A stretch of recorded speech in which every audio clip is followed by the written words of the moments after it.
Hello, welcome back to Anti-Social Studies. All right, today I'm going to introduce Unit 5, Revolutions. Ooh, it's getting really exciting. You can hear the Les Mis music. Woohoo! So we are now in a new era. We are in 1750 to 1900, and really this unit is all about it's the 19th century, right? Which I think is maybe the most important century in the history of the world, at least as far as it sets up our understanding of the modern day.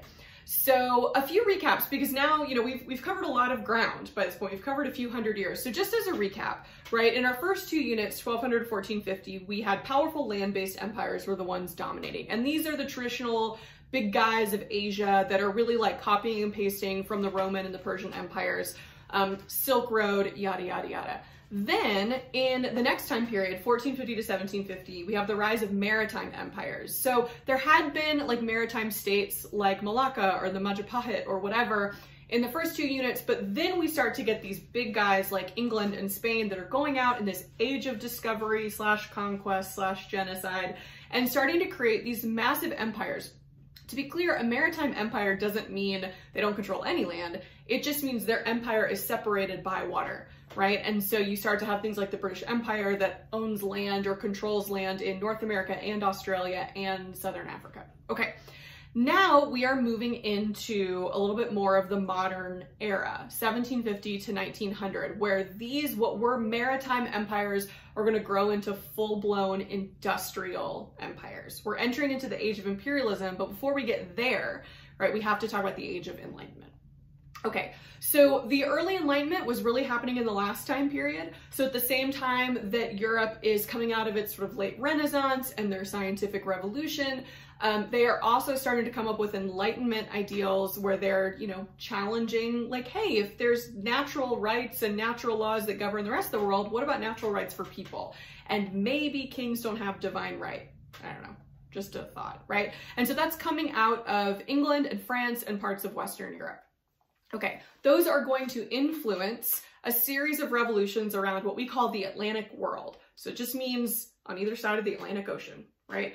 The first is going to be the American Revolution. That sparks, a lot of us are familiar with that. George Washington, anyway, we can move on. And it's going to spark a series of enlightened revolutions all around the world.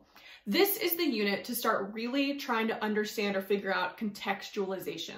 So context is like, what else is going on that's going to impact the event that I'm trying to understand? And so, for example, the American Revolution is really important context for these other revolutions around the world. And actually, even going further back, the Enlightenment is important context for understanding the American Revolution. And so the American Revolution is the spark, and then there are a lot of other places around the world who say, that's a great idea, we should do that too. I'm oversimplifying, your teacher will go into more detail. The first that comes after that is the French Revolution. Very soon after is going to be revolutions all across the rest of the American world. Okay, another example of contextualization and causation is understanding how the different revolutions are really impacting each other. So it's not just the American Revolution inspires everyone else. It's more tangible than that. The French Revolution creates chaos in Europe, for example, and is going to lead pretty much directly to these other Latin American revolutions. So even though it doesn't really seem like there'd be a connection between France and Napoleon Bonaparte and like Spanish colonies in Colombia, for example, they are directly related. So the chaos of the French Revolution first leads to a revolution in the French colony of Haiti, right? But also when Napoleon starts Napoleoning all around Europe and he conquers places like Spain and Portugal and imprisons the King of Spain, you now have all of these colonies of New Spain that are sort of left to their own devices and have to govern themselves for a while their king is imprisoned by Napoleon. And so when the king eventually comes back to the throne and is like, thanks for keeping my seat warm, they're gonna go, actually, I think we're good, right? So this is one of those units where you can really practice the skill of contextualizing and doing causation. This thing over here leads to this thing over here, and really walking us through the steps that get us from like Napoleon Bonaparte to Father Miguel Hidalgo in Mexico, for example. Okay, so there are a few big questions of this unit. The biggest guiding question is, how does the Enlightenment lead to political, social, and economic changes around the world? You'll be tempted to just focus on like Europe and the new United States in this unit, but remember, like Asia, Africa, they're all still very important. So within that, you'll be talking about how did the Enlightenment influence political revolutions in the Atlantic world, right? We're going to have our Declaration of Independence, the first real like Enlightenment being put into action document in the history of the world. You're also going to have other historically oppressed and marginalized groups using the Enlightenment to try to advance their own causes. For example, you're going to have women like Olympe de Gouges saying, hey, but like women too, right?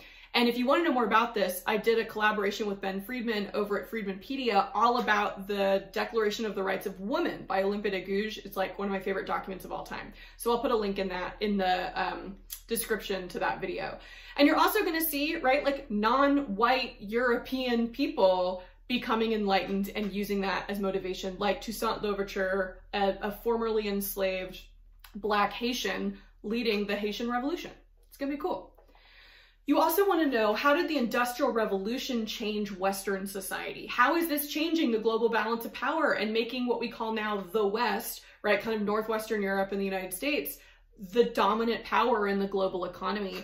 And you want to think about how does it change society in good ways and bad ways, right? So it leads to a ton more political power and societal power if you are industrialized, and wealth and all these other things, but it also leads to this extreme division of wealth and this inequality. And so you're going to see some people reacting to that and coming up with new philosophies and saying, you know what, maybe Adam Smith's capitalism, we're trying it out, but maybe there are modifications we need to make. The most famous of that is going to be Karl Marx, best beard in world history. Okay.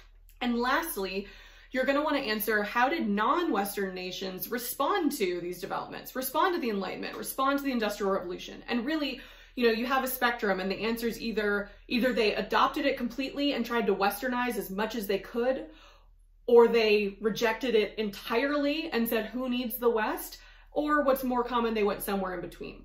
And so you're going to see some success stories like Japan. Japan is going to find, like, really thread this needle of taking things from the West that are going to be useful to Japan, but also keeping at bay some of the like cultural influences that could lead to some sort of like imperialism in Japan. So Japan's really going to be the MVP of this question.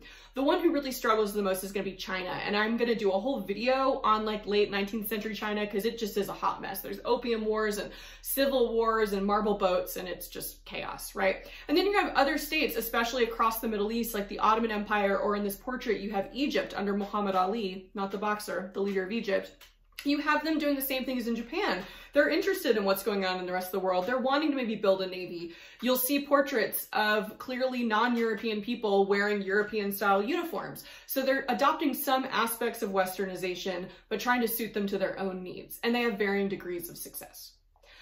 Lastly, you're going to want to just be thinking about the foreshadowing, because what we know is coming, or what you should know is coming, is that all of this and industrialization is happening at the same time as what we're going to call the age of imperialism. This is like the high point or the low point of imperialism, where you have, you know, European states going around and just fully conquering, colonizing, subjugating entire continents like Africa, like South Asia. And so you want to be constantly thinking about the Industrial Revolution as context for that. How is this process, how is industrialization going to make it easier for industrialized countries like Europe, like the United States, and like Japan to then turn around and conquer the rest of the world? Okay.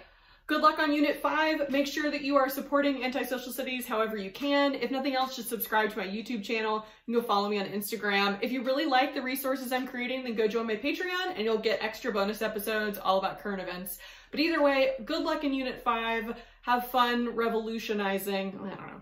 Bye.